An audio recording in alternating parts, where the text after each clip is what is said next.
Assalamualaikum warahmatullahi wabarakatuh. Perkenalkan, nama saya Royhan Ruzikiani Jannah, NPM 2051040401 dari Prodi Manajemen Bisnis Syariah, Fakultas Ekonomi dan Bisnis Islam, Universitas Islam Negeri Raden Intan Lampung.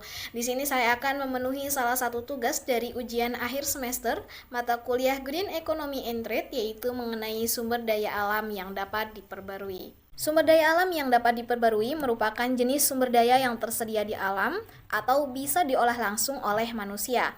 Jenis sumber daya ini tersedia secara melimpah dan bisa dipakai sesering mungkin.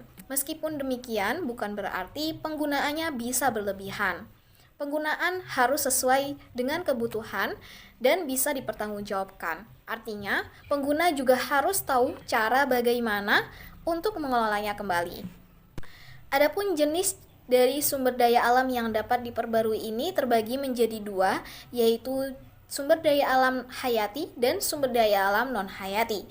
Sumber daya alam hayati merupakan sumber daya yang bisa dikembangkan dengan waktu yang relatif singkat, sehingga produk-produknya bisa selalu tersedia, seperti tanaman pertanian, peternakan, dan lain sebagainya. Sedangkan sumber daya alam non-hayati hanya bisa terbentuk sesuai dengan siklusnya tanpa campur tangan manusia, seperti air, udara, sinar matahari, dan lain sebagainya.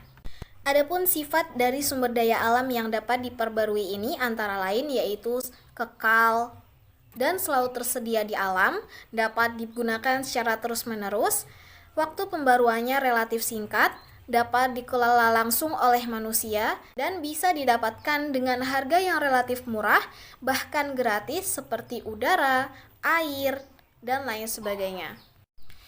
Beberapa contoh dari sumber daya alam yang terdapat di lingkungan sekitar kita antara lain yaitu udara, air, tanaman pangan, hutan, kemudian peternakan, hewan, dan lain sebagainya.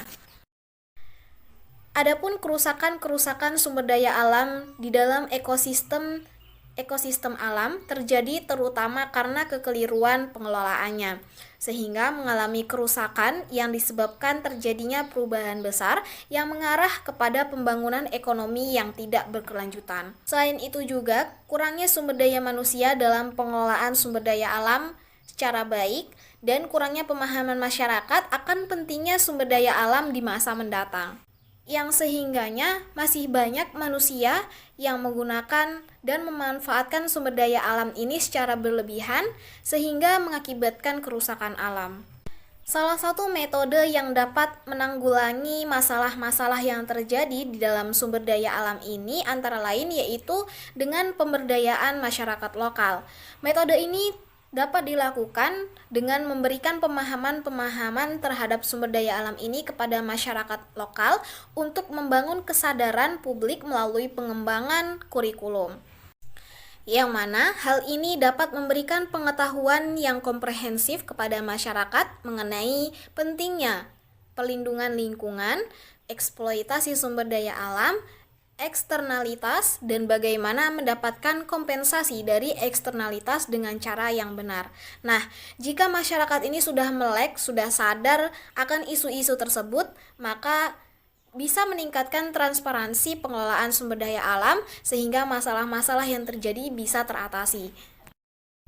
Adapun hubungan antara sumber daya alam dengan kegiatan ekonomi manusia bisa dikatakan sangat erat, dan keduanya tidak bisa dipisahkan karena saling membutuhkan. Karena tanpa adanya sumber daya alam, kegiatan ekonomi manusia ini tidak bisa terpenuhi secara baik dan bisa mengakibatkan harga-harga pokok di pasaran melonjak naik. Salah satu contohnya adalah kegiatan sektor ekonomi di bidang peternakan dengan memanfaatkan salah satu sumber daya alam biotik yaitu hewan. Sistem peternakan ini sudah umum digunakan di masyarakat Indonesia. Usaha peternakan bisa dikatakan salah satu prospek yang gemilang. Makin tingginya harga daging membuat bisnis peternakan semakin potensial. Wilayah Indonesia merupakan salah satu wilayah yang subur, membuat banyak sekali tanaman dan rerumputan tumbuh dengan baik.